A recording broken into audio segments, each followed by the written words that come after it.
விமான போக்குவரத்து அமைச்சகத்தின் ஒவ்வொரு மட்டத்தில் பெரும் ஊழல் நடைபெறுவதாக விமானிகள் சங்கத்தினர் குற்றம் சாட்டியுள்ளனர்.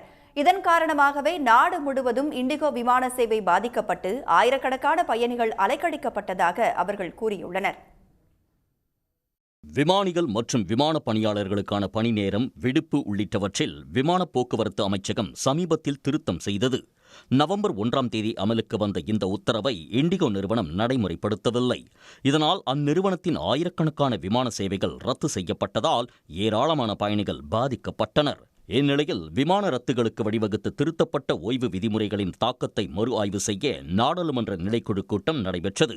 இதில் சிவில் விமான போக்குவரத்து அமைச்சகம், இண்டிகோ நிறுவன மூத்த நிர்வாகிகள் மற்றும் ஏர்லைன்ஸ் பைலட்ஸ் அசோசியேஷன் இந்தியா, இந்திய விமானிகள் கூட்டமைப்பு உள்ளிட்ட சங்கங்கள் கலந்து கொண்டன. இக்கூட்டத்தில் விமான போக்குவரத்து துறை அமைச்சகத்தில் பெரும் ஊழல் நடப்பதாக விமானிகள் கூட்டமைப்பினர் குற்றம் சாட்டினர். சிவில் விமான போக்குவரத்து அமைச்சகம் மற்றும் விமான போக்குவரத்து இயக்குநரகத்தின் ஒவ்வொரு மட்டத்திலும் ஊழல் நடைபெறுவதாகவும் அவர்கள் புகார் கூறியதாக தெரிகிறது. குளிர்கால அட்டவணையில் 10% கூடுதல் விமானங்களை இயக்க இண்டிகோ நிறுவனத்திற்கு ஒழுங்குமுறை ஆணையம் எவ்வாறு அனுமதி வழங்கியது என்றும், அந்நிறுவனத்தில் அரசின் புதிய விதிமுறைகள் செயல்படுத்தப்படுவதை ஒன்றிய அரசு உறுதி செய்யாதது ஏன் எனவும் விமானிகள் சரமாரி கேள்வி எழுப்பியதாக கூறப்படுகிறது. இதைத் தொடர்ந்து ஊழல் குற்றச்சாட்டுகள் தொடர்புடைய ஆதாரங்களை வழங்குமாறு அவர்களிடம் நாடாளுமன்ற நிலைக்குழு கேட்டுக் கொண்டுள்ளதாகவும் தகவல்கள் தெரிவிக்கின்றன. உடனுக்குடன் செய்திகளை தெரிந்து கொள்ள சன் நியூஸ் பெல் ஐகானை கிளிக் பண்ணுங்க.